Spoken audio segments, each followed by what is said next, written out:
आप सभी का एक बार फिर से स्वागत है लिफ्ट स्किल चैनल पर। आज के इस वीडियो में जिस टॉपिक पे हम बात करने वाले हैं वो है टेक्निकल एनालिसिस।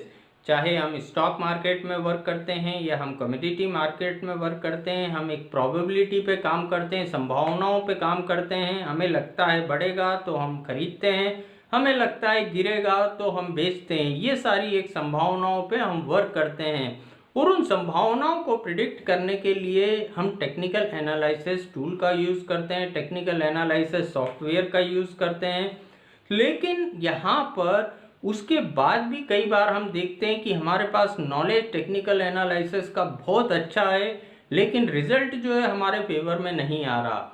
एक्चुअली हम इस मार्केट में सिर्फ ज्ञान इकट्ठा करने के हिसाब से नहीं आए हैं। मेन हमारा मकसद होता है इस मार्केट में अगर हम ट्रेड करते हैं कि यहाँ से कुछ पैसा कमा के जाएं, इसे एज ए बिजनेस लें। लेकिन ज़्यादातर केसेस में इसका उल्टा हो जाता है कि ये मार्केट एक पैसा गंवाने वाला मार्केट बन जाता है बहुत लोगों के लिए। नॉलेज तो काफ़ी इकट्ठा हो गया, लेकिन पैसा जो इकट्ठा था हमारे पास वो चला गया यहाँ पर। तो इस टेक्निकल एनालिसिस से रिलेटेड कुछ प्रैक्टिकल बातें मैं इस वीडियो में करने वाला हूँ। तो चलिए इस वीडियो को शुरू करते हैं। अब यहाँ पर चाहे स्टॉक मार्केट हो, कमोडिटी मार्केट हो, हम एक प्रोबेबिलिटी पे वर्क करते हैं, संभावना। और संभावनाओं को प्रिडिक्ट करने के लिए जिसका हम यूज़ करते हैं ज़्यादातर वो होता है technical analysis. Technical analysis tool जो होते हैं वो एक प्रोबेबिलिटी होता है, एक संभावना होती है। वो कभी कंफर्मेशन नहीं होता कि फलाना टेक्निकल टूल बोल रहा है खरीदो तो वो 101% बढ़ ही जाएगा, या कोई सा टूल बोल रहा है बेचो तो 101% गिर ही जाएगा। कई बार हम बड़े बड़े टेक्निकल एनालिसिस सॉफ्टवेयर भी देखते हैं, उसमें हम देखते हैं अगर हमने कोई 10 टूल चेक करे तो पता पड़ा 5 टूल बोल रहे हैं बुलिश, 5 टूल बोल रहे हैं बेरिश। अब आधे बोल रहे हैं बढ़ेगा, आधे बोल रहे हैं गिरेगा। अब 5 सही होंगे और 5 गलत होंगे, क्योंकि यहाँ पर मार्केट रिएक्ट पहले करता है, चार्ट बाद में जनरेट होता है। कभी ऐसा नहीं होता कि चार्ट पहले बनेगा और रिएक्ट मार्केट बाद में करेगा। तो मार्केट गिरने के बाद ही वो बेयरिश ट्रेंड दिखाएगा या मार्केट बढ़ने के बाद ही वो बुलिश ट्रेंड दिखाएगा। तो कई बार टेक्निकल एनालिसिस सॉफ्टवेयर में भी देखते हैं आधे बोल रहे हैं बढ़ेगा, आधे बोल रहे हैं गिरेगा। हमारे पास ज़्यादा से ज़्यादा टेक्निकल एनालिसिस टूल का नॉलेज है, हम सारे टेक्निकल एनालिसिस टूल्स के बारे में जानते हैं, काफ़ी अच्छा नॉलेज भी रखते हैं। लेकिन जब हम प्रैक्टिकली वर्क करने जाते हैं तो रिजल्ट उतने अच्छे निकल के नहीं आ रहे। उसका कारण ये होता है कि हम सारे टेक्निकल टूल को एक ही साथ एक ही ट्रेड में कवर करने की कोशिश करते हैं, ना कि इंडिविजुअल उन टेक्निकल एनालिसिस टूल की हमने एक्यूरेसी चेक करी है प्रैक्टिकली। या थियोरेटिकली मैं बात नहीं कर रहा हूँ। जैसे मैंने कहा हमारा मेन मकसद होता है हम यहाँ पैसा कमाने आए हैं, ना कि ज्ञान का भंडार इकट्ठा करना है। तो मेन मकसद हमारा पैसा कमाना होता है। तो यहाँ पर अगर हम टेक्निकल एनालिसिस टूल का यूज़ करते हैं इस मार्केट में खरीदने या बेचने के लिए, कोई सी भी पोजीशन क्रिएट करने के लिए, तो हमें प्रैक्टिकली एक एक टेक्निकल टूल की एक्यूरेसी चेक करना चाहिए। Accuracy in the sense check करना चाहिए कि वो महीने भर में हम एक टेंटेटिव टाइम ड्यूरेशन दें। टेंटेटिव टाइम ड्यूरेशन का मैं इसलिए बोल रहा हूँ, अगर हम एक दिन में चेक करने की बात करें तो अगर उस दिन मार्केट का क्लियर ट्रेंड पॉजिटिव है तो सारे टेक्निकल टूल सही हो जाते हैं। लेकिन अगर क्लियर ट्रेंड नेगेटिव है तो भी सारे ज़्यादातर टेक्निकल टूल सही हो जाते हैं। मेन टेक्निकल टूल में प्रॉब्लम आती है जब मार्केट साइडवेज होता है, जब मार्केट वोलेटाइल होता है। जब मार्केट वोलेटाइल होता है तो कोई से भी टेक्निकल टूल अच्छा परफॉर्म नहीं कर पाते। तो हम एक टेंटेटिव टाइम ड्यूरेशन देते हैं और उस टेंटेटिव टाइम ड्यूरेशन में किसी भी टेक्निकल टूल को चेक करते हैं प्रैक्टिकली कि भाई वो हमें कमा के दे सकता है या नहीं दे सकता कमा के। अब एक सिंपल मैं एग्जांपल के साथ समझाऊंगा तो आपको समझ आ जाएगा। मान लो पैराबोलिक एसएआर टेक्निकल टूल को हम फॉलो कर रहे हैं कि भाई पैराबोलिक एसएआर टेक्निकल टूल के हिसाब से जब यहाँ पर बाइंग का इंडिकेशन आएगा मैं खरीद लूँगा, और जब यहाँ पर सेलिंग का इंडिकेशन आएगा मैं बेच दूँगा। एक 30 डेज में इसे फॉलो करूँगा।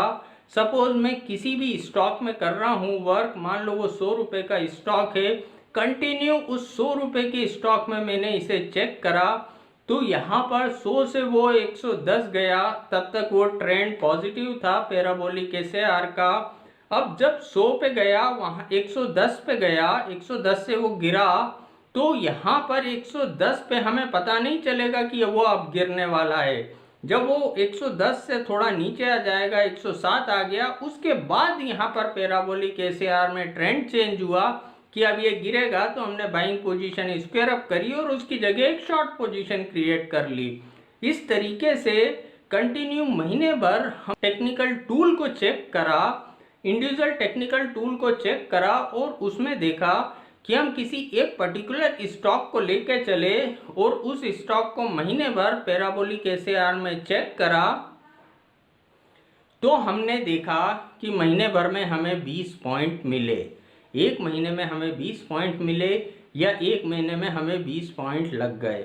हमें लगा कि 20 पॉइंट महीने भर में हमें मिले, यानी वो एक टेक्निकल टूल अच्छा है, वो हर तरीके की परिस्थिति में ओवरऑल जो रिजल्ट निकाल के दे रहा है वो हमारे फेवर में है।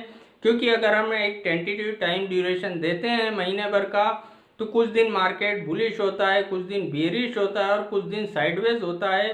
तो हर परिस्थिति में वो टेक्निकल टूल चेक हो रहा है और किसी एक इंडिविजुअल स्टॉक या एक इंडिविजुअल कम्युनिटी में हमने उसे चेक करा, तो यहाँ पर हमें उसका रिटर्न निकल के क्या आया वो पता चला। तो ये एक प्रैक्टिकली हमने उस टेक्निकल एनालिसिस टूल का रिटर्न चेक करा कि उसकी एक्यूरेसी कितनी आ रही है और उसकी वजह से हम कुछ पैसे कमा पाएंगे या नहीं कमा पाएंगे। तो इस तरीके से हमने टेक्निकल टूल को प्रैक्टिकली चेक करा। और साथ में हमने ये भी चेक करा कि हम मान लो 100 रुपये के एक शेयर पे वर्क कर रहे थे, तो इस टेक्निकल टूल से अगर हमारे 100 रुपये के महीने भर बाद 105 रुपये हो जाते हैं, यानी महीने भर में हमको 5% का रिटर्न मिला। तो इस तरीके से हम हमारे फंड पे भी रिटर्न चेक कर सकते हैं कि ये टेक्निकल टूल हमारे फंड पे कितना % रिटर्न हमको दे सकता है। तो यहाँ पर एक लंबे से लंबा महीना 2 महीने का टाइम ड्यूरेशन दे के हम किसी भी इंडिविजुअल टेक्निकल टूल की एक्यूरेसी चेक कर सकते हैं कि वो हमें कमा के दे सकता है या नहीं दे सकता। अब टेक्निकल टूल पैराबोलिक कई बार गलत भी होगा, और जब वो कई बार गलत होगा उसी समय पता चला कोई दूसरा टेक्निकल टूल सही हो जाएगा। तो यहाँ पर एक कन्फ्यूज़न भी क्रिएट नहीं होगा कि हमें ज़्यादा से ज़्यादा टेक्निकल टूल का नॉलेज है, तो यहाँ पर कोई कन्फ्यूज़न क्रिएट हो गया। हम इंडिविजुअल एक एक को चेक कर रहे हैं। जब इंडिविजुअल एक एक टेक्निकल टूल को हमने चेक करा, हमको ऑटोमेटिक पता चल जाएगा कि कौन सा टेक्निकल एनालिसिस टूल ज़्यादा एक्यूरेसी देता है और कौन से टेक्निकल एनालिसिस टूल पे अगर हम वर्क करते हैं तो हम यहाँ से रिटर्न निकाल पाते हैं। नहीं तो क्या होता है, भले ही टेक्निकल एनालिसिस का डीप नॉलेज हम ले लें, लेकिन वो अपने आप में एक कन्फ्यूज़न क्रिएट कर देता है। और यहाँ पर जब हम प्रैक्टिकली वर्क करने जाते हैं तो इतने कन्फ्यूज्ड होते हैं कि हम सही तरीके से काम नहीं कर पाते। तो यहाँ पर सबसे सही तरीका है एक एक टेक्निकल टूल की इंडिविजुअल एक्यूरेसी चेक करें, वो महीने भर में 2 महीने में हमको क्या रिटर्न दे पाता है या नहीं दे पाता। अगर नहीं दे पा रहा है तो वो गलत है, उसको लेके चलने का कोई फ़ायदा नहीं है। नहीं तो कई बार ऐसा कन्फ्यूज़न हो जाता है कि हमने 10 टेक्निकल टूल देके आधे बोल रहे खरीदो, आधे बोल रहे बेचो, आधा सही हो जाएगा, आधा गलत हो जाएगा। तो कई बार हमें ऐसा लगेगा RSI बहुत बढ़िया टेक्निकल टूल है, ये सही हो गया क्योंकि वो उस बार सही हो गया, और अगले बार पता चला RSI गलत हो गया, MACD सही हो गया, फिर हमें लगेगा यार MACD बहुत अच्छा टेक्निकल टूल है, ये सही हुआ है, RSI गलत हो गया, वो सही नहीं है। तो ये कभी ना कभी कोई टेक्निकल टूल गलत भी होते हैं, कई बार सही भी होते हैं। तो यहाँ पर एक मिक्सिंग के कारण इंडिविजुअल हम उनकी एक्यूरेसी चेक नहीं कर पाते। और मेन जैसे मैंने कहा, इस मार्केट में सिर्फ हम ज्ञान इकट्ठा करने नहीं आए हैं, कुछ पैसा भी इकट्ठा करने आए हैं।